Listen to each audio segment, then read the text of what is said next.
Hello students, आज का topic है एनीमिया। एनीमिया क्या है? एक ब्लड डिसऑर्डर है। ये किसकी वजह से होता है? आरबीसी की रिडक्शन हो जाए या तो इसकी डेफिशिएंसी हो जाए तो एनीमिया होता है। इसकी कॉज क्या है? अगर आरबीसी का प्रोडक्शन कम हो जाए, डिक्रीज हो जाए इसका प्रोडक्शन, या तो आरबीसी का रेट ऑफ डिस्ट्रॉय का जो रेट है वो ज्यादा बढ़ जाए, जिस रेट में वो आरबीसी का प्रोडक्शन ना हो रहा हो। थर्ड है, अगर ज्यादा ब्लड लॉस हो जाए तो भी आरबीसी की डेफिशिएंसी हो जाएगी। फिर एनीमिया को दो पार्ट में क्लासिफाई किया है। एक मॉर्फोलॉजिकल क्लासिफिकेशन, एक aetiological classification. Morphological classification size और कलर पे बेस्ड है। एटियोलॉजिकल क्लासिफिकेशन कॉज पे बेस्ड है। मॉर्फोलॉजिकल क्लासिफिकेशन को सब क्लासिफाई किया गया है 4 टाइप में। नॉर्मो मतलब नॉर्मल, सिस्टिक मतलब साइज, क्रोमिक मतलब कलर। अगर नॉर्मल साइज है और नॉर्मल कलर है आरबीसी का। अगर मैक्रो मतलब बड़ा, अगर बड़ा साइज है और नॉर्मल कलर है।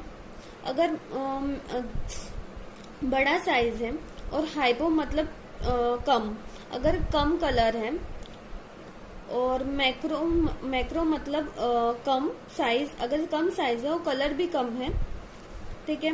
फिर इटियोलॉजिकल क्लासिफिकेशन कॉज्ड पे है, मतलब किस वजह से एनीमिया हो रहा है, आरबीसी का काउंट कम हो रहा है। तो पहला है haemorrhagic anaemia. Haemorrhagic anaemia, haemorrhage से मतलब है अपना कि एक्सेसिव ब्लड लॉस। अब अगर अपना ब्लड लॉस अगर ज्यादा होता है, उससे जो एनीमिया होगा उसको हेमरेजिक एनीमिया बोलेंगे। ये 2 पार्ट में डिवाइड है, एक acute haemorrhagic anaemia, chronic haemorrhagic anaemia. अगर ब्लड लॉस कम होता है तो उसको एक्यूट हेमरेजिक एनीमिया बोलेंगे। अगर ब्लड लॉस ज्यादा होता है तो उसको क्रोनिक हेमरेजिक एनीमिया बोलेंगे। सेकेंड है हमारा हीमोलाइटिक एनीमिया। हीमोलाइटिक से मतलब ये है कि जिस बॉडी जिस रेट से आरबीसी का प्रोडक्शन कर रही है, उससे ज्यादा रेट से आरबीसी अगर टूटने लग जाए तो उससे जो डेफिशिएंसी होगी आरबीसी की, उसको बोलेंगे हीमोलाइटिक एनीमिया। अब ये 2 टाइप का होगा, एक तो एक्सटेंसिक हीमोलाइटिक एनीमिया और इंटेंसिक हीमोलाइटिक एनीमिया। जो एक्सटेंसिक हीमोलाइटिक एनीमिया होगा वो एक्सटेंसिक फैक्टर पे डिपेंड होगा। जैसे कि अगर लीवर का फेलियर हो जाए। अब अपने को पता है कि लीवर ही आरबीसी का प्रोडक्शन करता है, अगर वही फेल हो जाए तो आरबीसी का प्रोडक्शन रुक जाएगा, तो भी उसकी डेफिशिएंसी हो जाएगी। अब किडनी जो है वो इरिथ्रोपोइटिन हार्मोन सिक्रीट करती है, और इरिथ्रोपोइटिन हार्मोन क्या करता है, बोन मैरो में जाके वो स्टिमुलेट करता है बोन मैरो को आरबीसी के प्रोडक्शन के लिए। अब अगर किडनी में डिसऑर्डर होगा तो हार्मोन नहीं सिक्रीट होगा या तो कम सिक्रीट होगा, तो इतना आरबीसी का प्रोडक्शन वहां रुक जाएगा। और अगर इन्फेक्शन होगा लीवर या स्प्लीन में या तो बर्न होगा तो भी आरबीसी का रिडक्शन होगा। फिर सेकेंड है अपना इंटेंसिक हीमोलाइटिक एनीमिया। इसमें क्या होता है कि आरबीसी का प्रोडक्शन तो होगा बट अनहेल्दी आरबीसी प्रोड्यूस होंगे, या तो उनका शेप डिफरेंट होगा या तो उनकी जो लाइफ स्पैन है वो कम होगी, तो वो जल्दी जल्दी डिस्ट्रॉय होगी, तो भी डेफिशिएंसी हो जाएगी आरबीसी की। फिर इसमें फर्स्ट आता है सिकल सेल एनीमिया। ये क्या है? एक इनहेरिट डिसऑर्डर है। इसमें क्या होता है, जो आरबीसी है वो सिकल शेप की हो जाती है।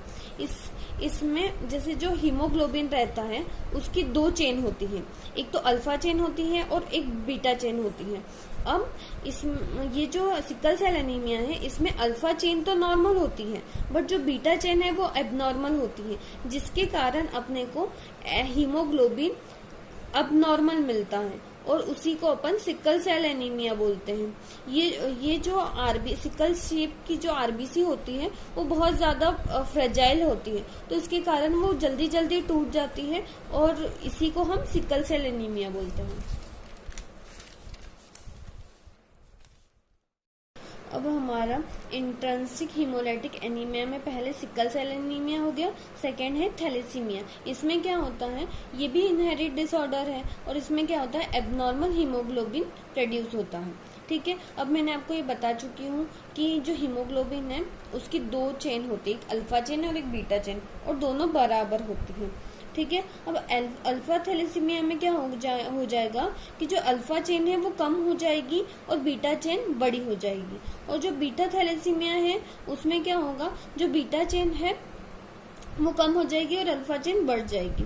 फिर हमारा थर्ड टाइप आता है न्यूट्रिशन डेफिशिएंसी एनीमिया। इसमें क्या होता है, न्यूट्रिशन की डेफिशिएंसी हो जाएगी तो एनीमिया हो जाएगा। इसको 3 पार्ट में क्लासिफाई किया गया। पहला है आयरन डेफिशिएंसी। अब आयरन की डेफिशिएंसी से एनीमिया कैसे होगा। अब आपको ये पता होगा कि जो हीमोग्लोबिन है उसमें आयरन होता है। अब आयरन नहीं होगा तो हीमोग्लोबिन नहीं बनेगा। और आपको ये भी पता होगा कि जो आरबीसी है, आरबीसी का रेड कलर हीमोग्लोबिन की वजह से होता है।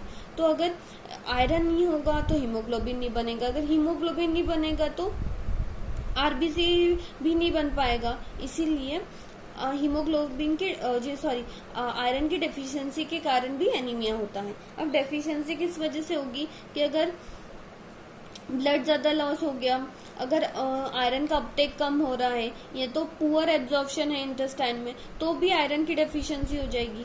फिर सेकेंड है पर्नीशियस एनीमिया। पर्नीशियस एनीमिया किसकी वजह से होता है, विटामिन B12 की वजह से।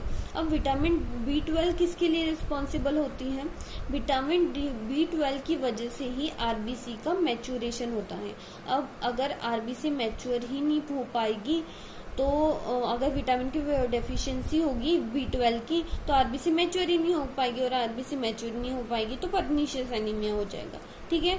अब मैग्लोब्लास्टिक एनीमिया क्या होता है, इसमें फॉलिक एसिड की डेफिशिएंसी हो जाती है। अब फॉलिक एसिड भी रिस्पॉन्सिबल होता है आरबीसी के मैच्योरेशन के लिए। तो अगर फॉलिक एसिड की डेफिशिएंसी हो जाएगी तो मैग्लोब्लास्टिक एनीमिया हो जाएगा। फोर्थ हमारा आता है एप्लास्टिक एनीमिया। ये क्या काय की वजह से होता है, due to red bone marrow disorder. अगर रेड बोन मैरो में कोई डिसऑर्डर हो गया तो उसकी वजह से जो एनीमिया होगा उसको बोलेंगे एप्लास्टिक एनीमिया। अब क्या होगा कि जो ये डिसऑर्डर में जो रेड बोन मैरो हो या तो वो रिड्यूस हो जाएगा, या जो रेड बोन मैरो की जगह फैटी एसिड डिपॉजिट होने लगेगा।